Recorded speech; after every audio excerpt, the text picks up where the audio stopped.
Hello friends, my name is Smriti Vasavada and today we are going to start with the new subject Finance for HR Professionals and Compensation Management.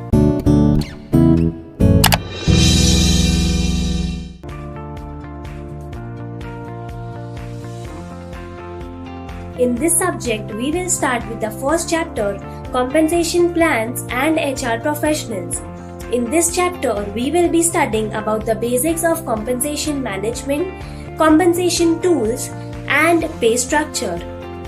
Let us first understand the meaning of compensation management.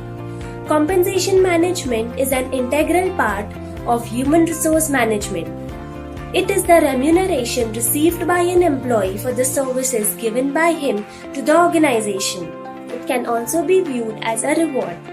It is considered as a tool for inculcating value, behavior, and culture of an organization. It is considered as an instrument for achieving the business objective. Let us now understand the objectives of compensation management. Compensation management plays a vital role in human resource management of an organization. The first objective is equity. Equity means equal pay or fair wages to each and every employee of the organization.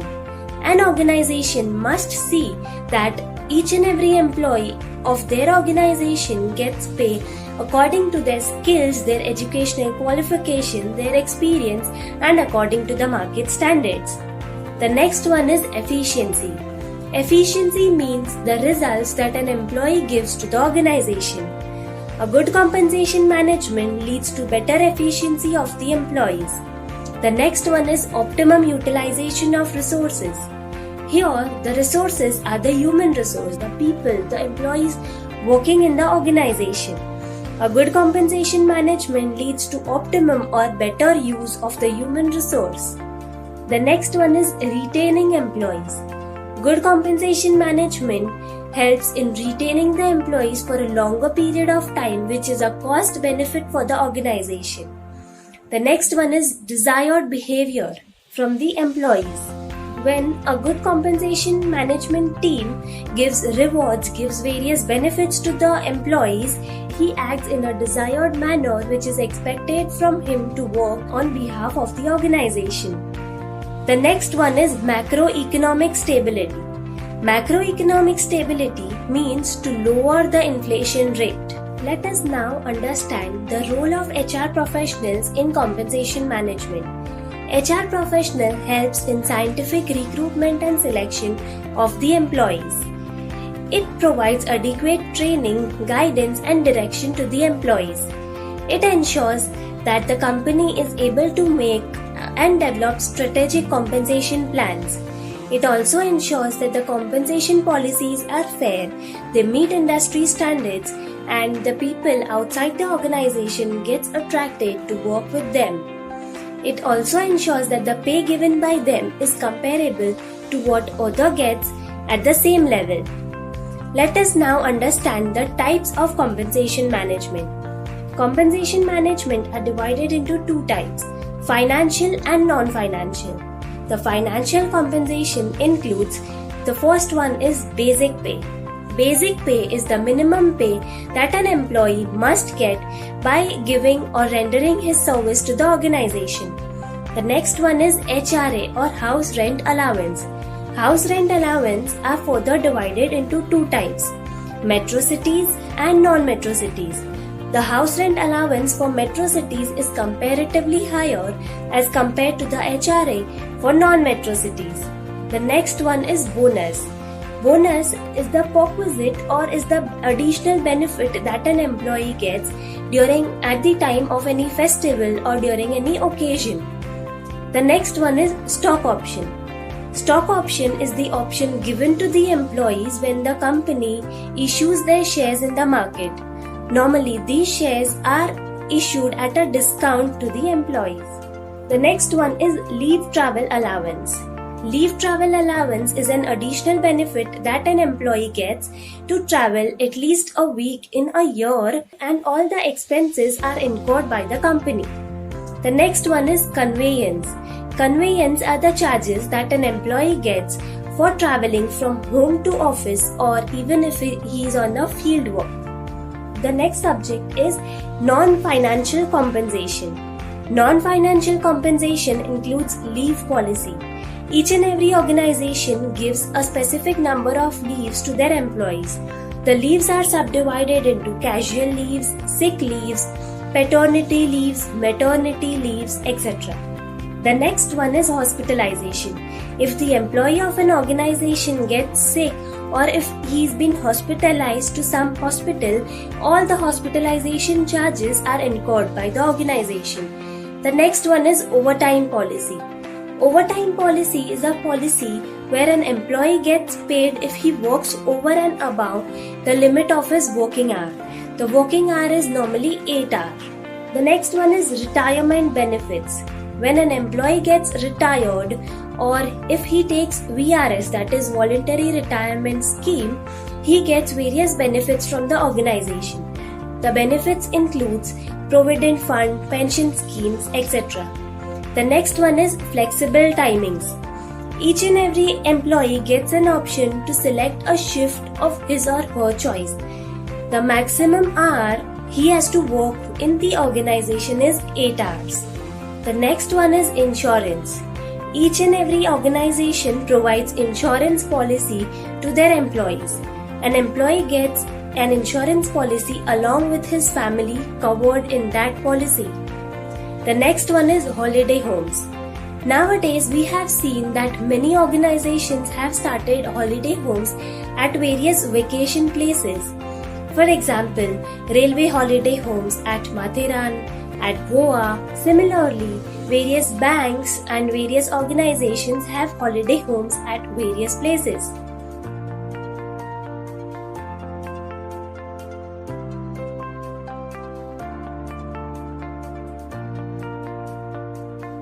Let us now understand the factors influencing compensation. There are various factors that influences the compensation management of an organization. These factors are divided into two types, internal and external. Let us first understand the external factors. External factors are the factors outside the organization that indirectly influences the compensation of an organization. This includes labor market conditions. Labor market condition is a condition or the difference between the demand and the supply of a specific category of employees. Say for example, the demand is high and the supply is low. The pay for such category would be high and vice versa. The next one is labor legislations. Labor legislations are the acts or rules and regulations for labor or for the payment of wages to the labor. There are various rules and regulations such as Payment of Bonus Act, Payment of Gratuity Act, Payment of Minimum Wages, etc. The next one is comparative pay scale. Let's understand this with an example. There are two persons, Mr. A and Mr. B. Mr. A works in XYZ company whereas Mr. B in ABC company. Mr. A gets say around 10,000 per month for the same level at which the Mr. B is. Similarly, Mr. B must also get around 10,000 per month as his pay. So this is the comparative pay scale. In short, both the person are at the same level. They must get a comparable pay. The next one is cost of living. Cost of living are the expenses that an employee has to incur for the minimum standard of living or to fulfill his basic necessities. Each and every organization must see that the minimum cost of living can be incurred by an employee from the pay that he gets from the organization. The next one is collective bargaining. Collective bargaining is a situation created by the employees' trade union where all the employees of an organization come together to demand rise in the pay. The next one is technology. Technology is a very important factor that influences the compensation management. If a particular job can be replaced by a technology, it has a lower pay scale. And similarly, if the work can only be done manually, it has high pay as compared to the technological job. The next one is geographical location. Geographical location means the location in which the organization is set up. If a particular organization, or say for example a particular factory or industry is set up in some rural area, the pay over there is low as compared to the metro cities or in urban areas. The reason behind this is the cost of living. The cost of living in rural areas is low, so the pay they get is low as compared to the metro cities or urban areas. Let us now understand the internal factors of an organization that influences the compensation management. The first one is capacity of an organization to pay. For example, there are two companies, Company A and Company B. Company A is a startup and Company B is already set up, like say for example 15 to 20 years ago. The pay that a person gets in Company A would be low as compared to Company B. Why? Because this is a startup. They are still in their development stage. They have not developed yet. So the pay a person gets here is low. Capacity of an organization is low as compared to Company B. The next one is corporate policies and philosophies. We have already spoken about the corporate strategies or corporate policies and philosophies. Corporate philosophy or human resource philosophy are the values or mission of an organization. If the mission or vision of an organization is very high, the employee gets a very good pay. The next one is HR policies and strategies. HR policies and strategies are the predetermined rules and regulations that each and every employee has to follow in an organization. These policies and strategies get revised from time to time according to the situation in the organization. The next one is job requirements. If in a particular organization there is no vacancy or there is no requirement of job for a particular profile, the pay would be less. Similarly, if a company needs or if an organization needs someone on very urgent basis or on immediate joining, the pay that a person would get would be high. The next one is performance evaluation report. Performance evaluation report is done on a yearly basis. An employee works the entire year, and at the end of the year, each and every employee has to submit a report to the organization. The report states the various work done by him, all the other extra things that he does apart from the work, various courses, various skills that he acquires during that particular year. Then the manager would evaluate the report and accordingly he would give him the rating.